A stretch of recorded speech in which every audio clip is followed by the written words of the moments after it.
All right.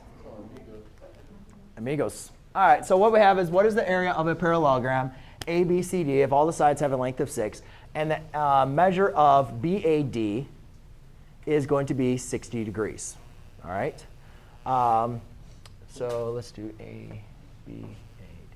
OK, so let's go and grab a parallelogram. Did they show the parallelogram? No, they didn't. All right, so we have A, B, C. That's not going to work.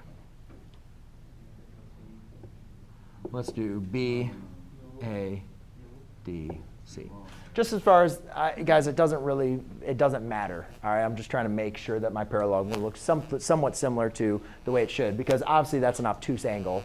So I don't want that to be minus 60 degrees. So that's why I'm representing that as my 60 degrees. Anyways, leave that there.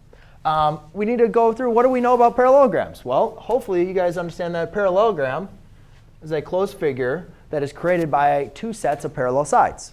All right? Another thing that's very important for you to remember from your geometry class is that parallel lines, if they say if that's 60 degrees, you should also know that opposite angles are also congruent. So that's 60 degrees. All right? This actually isn't going to be helpful in doing this problem, but it's just good to know.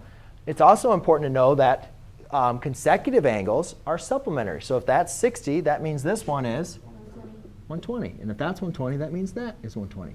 So I don't know. Maybe sometime in another problem, you guys might have to use that information. So that's why I figured I would just tell you some things I know about parallelograms. Also, you can say that the sides, opposite sides, are going to be equal too for parallelograms. But they actually tell us that. They say every side is 6, right? 6 units, correct? OK. So now let's go ahead and let's play a little game. Thomas, how tall do you think I am? It's OK. You can be a little bit off. 5'6". OK. I'm actually 5'9". All right. But let's say you say, I don't believe you. I think you're 5'6". So if you were going to measure me and I gave you a tape measure, how would you measure me? OK, but where would you go to where would you measure me from, though? From your foot to your head. You'd measure me from my foot to my head. And that makes pretty easy sense, correct? Make easy sense? I don't know if that makes sense.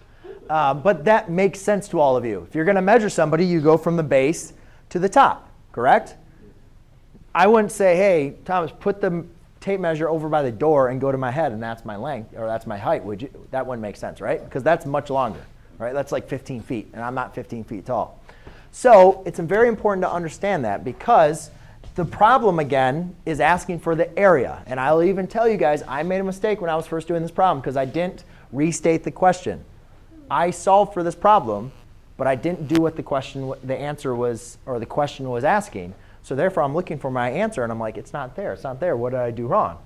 But I did the problem wrong. I just didn't actually do the question, because the question is saying, what is the area? OK? So that's why it's very important to make sure you restate the question. So anyways, the area of a parallelogram, Savannah, is base times height. You could say it's always the length of your base times height. Well, you said you want to know. So that's why I just said your name. So it's area equals base times height. All right? So that means we need to know the length of the base. Well, thankfully for this one, it's here. And the most common mistake that I get is the height. People say, well, that's 6 as well, because that's the length from here to here. But you guys see how this is a slant. You don't measure with the slant, right? You're not going to measure my height from over there to up here. You measure directly down. So therefore, I need to create a perpendicular line from the base to the top. Perpendicular line is going to create a 90-degree angle. And then this is my height. So now, how do I figure out my height? Well, we need to go back to our geometry or trigonometric class. Yes?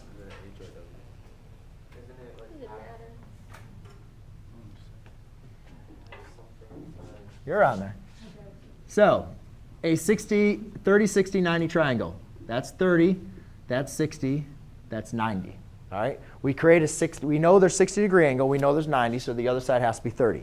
Here's the relationships for you, Stephen, from your geometry class. Your hypotenuse, or let's say your short leg is x. If your short leg is x, the hypotenuse is 2x. from your short leg to your long leg is x times square root of 3.